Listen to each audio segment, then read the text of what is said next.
बड़ा ताज्जुब होता है कि आप जानवरों का इस्तेमाल करते हैं। Actually, they are the special. दरअसल जानवरों से बेहतर ये काम कोई नहीं कर सकता, इसीलिए हम उन्हें काम पे लगाते हैं। वो कैसे? देखिए, गाय के बारे में तो हम सब जानते हैं, गाय दूध देती है, पर 4-5 बछड़े पैदा करने के बाद जब गाय दूध देना बंद कर देती है तो लोग समझते हैं कि गाय बेकार हो गई है। इसी तरह लोग कचरे को भी बेकार समझते हैं, पर माइनस और माइनस के मिलने पर ही प्लस बनता है। To minus always plus. बस इन दोनों चीजों को साथ में जोड़ने की जरूरत है। And every 4 hours we collect in the bulk इसलिए हम सब्जी मार्केट से हर 4 घंटे में बचा हुआ माल उठाते हैं। fruit mandis. So there's कुदरत ने हर चीज के लिए वक्त दिया है, अगर उस वक्त के अंदर आप सही इस्तेमाल कर ले तो वो चीज बेकार नहीं रहती, उसमें से कुछ काम की चीज निकलती है। resource. So the dry इसलिए हम अपने प्रोजेक्ट में गाय को अपॉइंट करते हैं, हर 35 किलो छिलकों के लिए एक गाय। उनका काम है इन सब्जियों के ताजे छिलकों को खाना, गोबर देना और फिर शेड में आराम करना, रिटायर्ड जिंदगी जीना।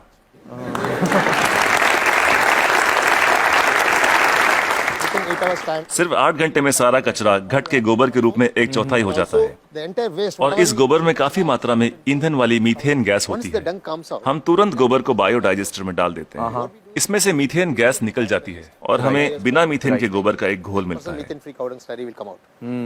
Immediately इसको हम तुरंत केचुओं के हवाले कर देते हैं। eaten by them and just केचुए उसे खा लेते हैं और उनके पेट से जो बाहर आता है उसे कहते हैं वर्मी कास्ट।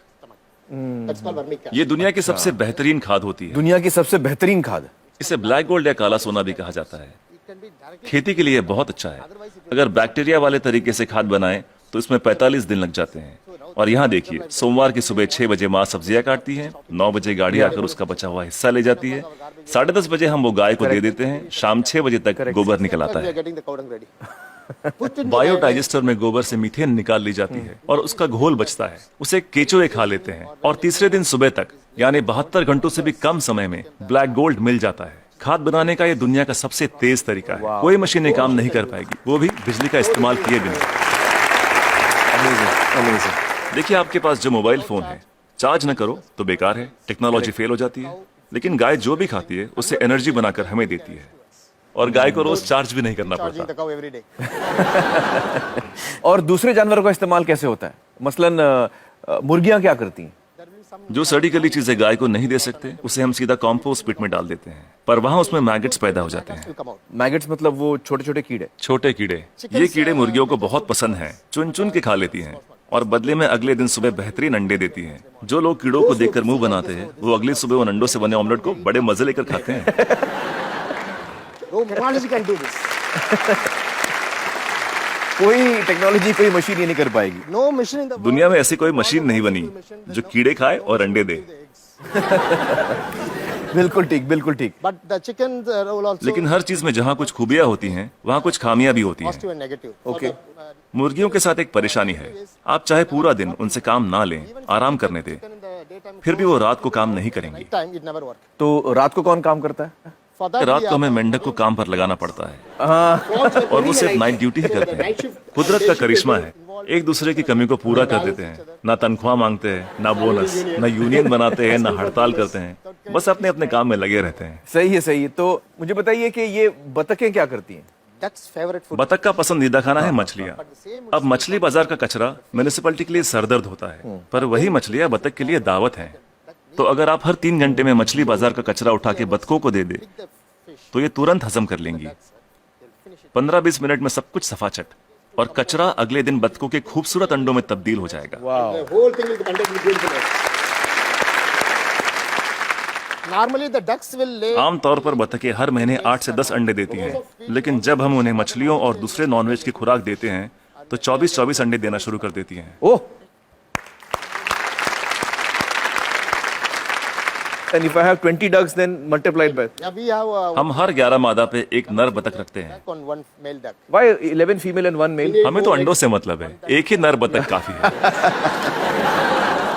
तो ये जानवर आपके लिए बहुत अहमियत रखते हैं। They are the people doing जी बिल्कुल, इनकी वजह से ही तो इतने बढ़िया नतीजे मिल रहे हैं। तो इस वक्त आप किसी प्रोजेक्ट पे काम कर रहे हैं? Yeah, right now I'm working with Coimbatore. फिलहाल कोयम्बतूर में काम चल रहा है, डिस्ट्रिक्ट रूरल डेवलपमेंट एजेंसी के साथ।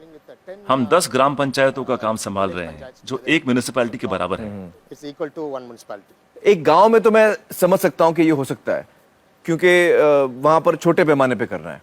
लेकिन अगर बड़े पैमाने पे करना है, जैसे किसी शहर में करना है, आपका जो तरीका है, ये मुमकिन है? बड़ी म्यूनिसिपैलिटियों की दिक्कत यह है कि शहरों में जगह कम होती है, पर हमें कचरे को 100 किलोमीटर दूर ले जाने की जरूरत नहीं। ये काम हर वार्ड में होना चाहिए, इसलिए डिसेंट्रलाइज मेथड अपनाना बहुत जरूरी है।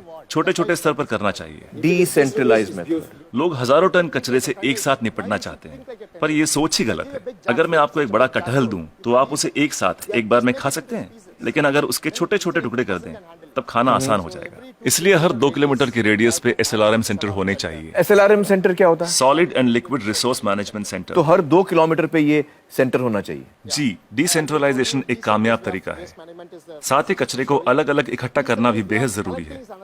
मिसाल के तौर पर सलून में से सिर्फ 6 तरीके का कचरा निकलता है। वो क्या? महिलाओं के बाल, पुरुषों के बाल, ब्लेड, क्रीम लगे हुए पेपर या टिश्यू, आफ्टर शेव, कॉस्मेटिक्स वगैरह के डिब्बे और कुछ बचा हुआ खाना और फूल वगैरह। Some flowers, other things. So we don't. हम नहीं चाहते कि ये चीजें बाकी का कचरा ले जा रहे ट्रक में मिलाई जाए। So one way इसके लिए अलग गाड़ी होनी चाहिए।